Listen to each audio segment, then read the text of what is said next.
வாழ்க வளமுடன். Welcome back to my channel the Indian house ஃப்ரவ்.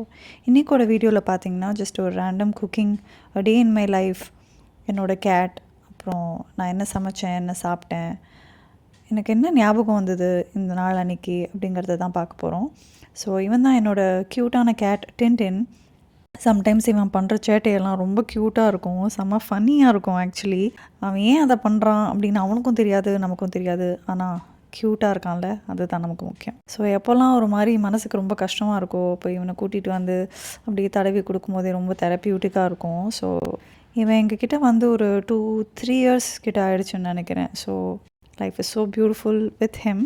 இப்போது நான் பிரேக்ஃபாஸ்ட்டுக்கு இன்றைக்கி சாபுதானா கிச்சடி தான் பண்ணியிருந்தேன். யூஸ்வலி பெரிய ஜவ்வரிசி இருக்குல்ல, அதை வச்சு பண்ணும்போது ரொம்ப பிசுக்குன்னு நல்லாவே இருக்காது. என் குட்டி பையன் சொல்லுவான், கோந்து வாயில் போட்டு சாப்பிட்ற மாதிரி இருக்குது அப்படின்னு சொல்லுவான். ஸோ அதனால் I switched to the small sabudana. This tastes much better and நல்லா தான் இருக்குது. பெரிய டிஃப்ரென்ஸ்னால் ஆஃப்கோர்ஸ் அந்த டெக்ஸ்சர் தான் இருக்கும்.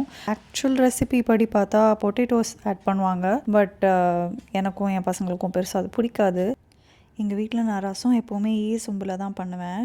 ஆனால் இந்த சொம்பு கேர்ஃபுல்லாக தான் யூஸ் பண்ணணும், பிகாஸ் நார்மல் பாத்திரம் மாதிரி கேஸ் மேலே வச்சிடக்கூடாது. நீங்கள் புதுசாக சமைக்கிறதா இருந்தால் இந்த விஷயம் உங்களுக்கு கண்டிப்பாக தெரிஞ்சிருக்கணும்.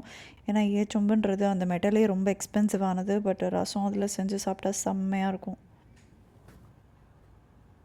மணக்க ரசமும் ஒரு பக்கம் வச்சாச்சு. ஸோ அது 10 நிமிஷம் கொதிக்கிறதுக்குள்ளே ஈவினியும் அப்படியே கொஞ்சிக்கிட்டே இவ்வளோ க்யூட்டாக இருக்கான் பாருங்கள். ஆனால் ஒன்று, கேட்ஸ் கிட்டே எனக்கு பிடிக்காத விஷயம், செம்ம செல்ஃபிஷ் அதுங்களுக்காக கொஞ்சணும்னு வந்தால் மட்டும்தான் வருவாங்க. பட் நான் வந்து டெரர் ஆச்சு, இப்படி தான் அப்பப்போ அழுத்தி அப்படி நசுக்கி கொஞ்சுவேன். எனக்கு அப்படி தான் கொஞ்சம் பிடிக்கும்.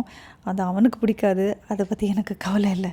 எனக்கு கொஞ்சணும், நான் கொஞ்சுறேன் அப்படின்னு அவன்கிட்டேருந்து இவன்கிட்ட மட்டும் செல்ஃபிஷாக இப்படி இருக்கணும்னு கற்றுக்கிட்ட ஒரு விஷயம்.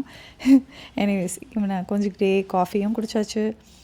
அடுத்து பிரேக்ஃபாஸ்ட்டும் சாப்பிட்டு ரசம்னு ஒன்று வச்சுருந்தோமே, அதை போய் பார்க்கலாம். இந்த ஃபஸ்ட்டு போடுற தக்காளி, புளி, தண்ணி, அப்புறம் ரசப்பொடி இதெல்லாம் மட்டும்தான் கொதிக்கணும்.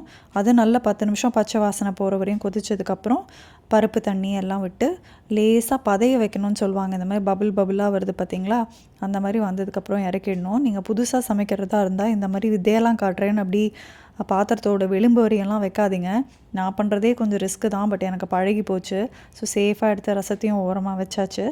அப்புறம் என் குட்டிக்கு வந்து ஒரே கோல்டு அண்டு தொண்டையெல்லாம் வலிக்குதுமான்னா, இதோ பாடுறா அம்மா கஷாயம் போட்டு தரேன்னு சொல்லிட்டு கஷாயம்லாம் நல்லா தான் போட்டேன். அதை கப்பில் போடும்போது ஒரு காமெடி பண்ணிட்டேன்.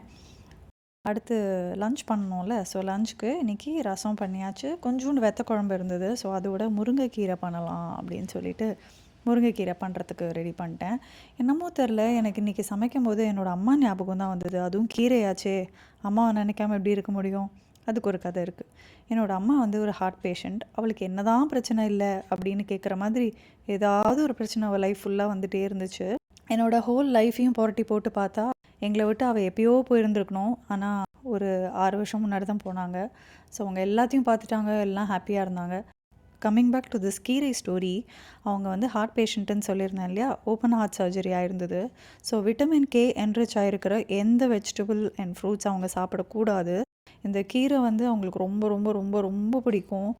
ப்ராக்கலி பிடிக்கும், ஆஸ்பரகஸ் பிடிக்கும், அவகாடோ பிடிக்கும். சர்ப்ரைசிங்லி இது சொன்னது எல்லாமே க்ரீன் கலர். ஸோ இந்த மாதிரி வெஜிடபிள்ஸ் எல்லாமே அவங்களுக்கு ரொம்ப பிடிக்கும். But she is not suppose to eat them because vitamin K is very good in clotting the blood. But அவங்க பிளட் தின்னர் எடுத்திருந்ததுனால அவங்க அதை சாப்பிடக்கூடாது. ஸோ இன்றைக்கி என்னமோ தெரில, இந்த கீரை செய்ய அம்மா ஞாபகம் வர அப்படியே அவங்கள நினச்சிக்கிட்டே அவங்களுக்கு பிடிச்சதை செஞ்சேன். எப்போவுமே குழந்தைங்களுக்கு வீட்டு சாப்பாடு நல்ல ஹெல்த்தியாக சமைச்சு போடணும்னு சொல்லுவாங்க. பட் பாவம் அம்மாவுக்கு முடியாதனால எனக்கு சின்ன வயசில் அது கிடைக்கல. பட் எனக்கு குழந்தைங்க பிறந்ததுக்கப்புறம் ஐ மேட் ஷுர் தட் அவங்களுக்கு எல்லாமே ஹெல்த்தியாக தான் நான் வீட்டிலேயே சமைச்சு தருவேன் அப்படின்னு நினச்சி தான் ஒன்று நான் வீட்டில் பார்த்து பண்ணுறேன். ஒரு ஃபன் ஃபேக்ட், எங்கள் அம்மா வந்து எப்போவுமே வாயை பெருசாக திறந்து சாப்பிடுவாங்க. பட் யாராவது நோட்டீஸ் பண்ணுறாங்கன்னு தெரிஞ்சால் அப்படியே சைலண்ட்டாக அழகாக சாப்பிடுவாங்க. பை த வே அவங்க பேர் மரகதம். அழகாக இருக்குல்ல?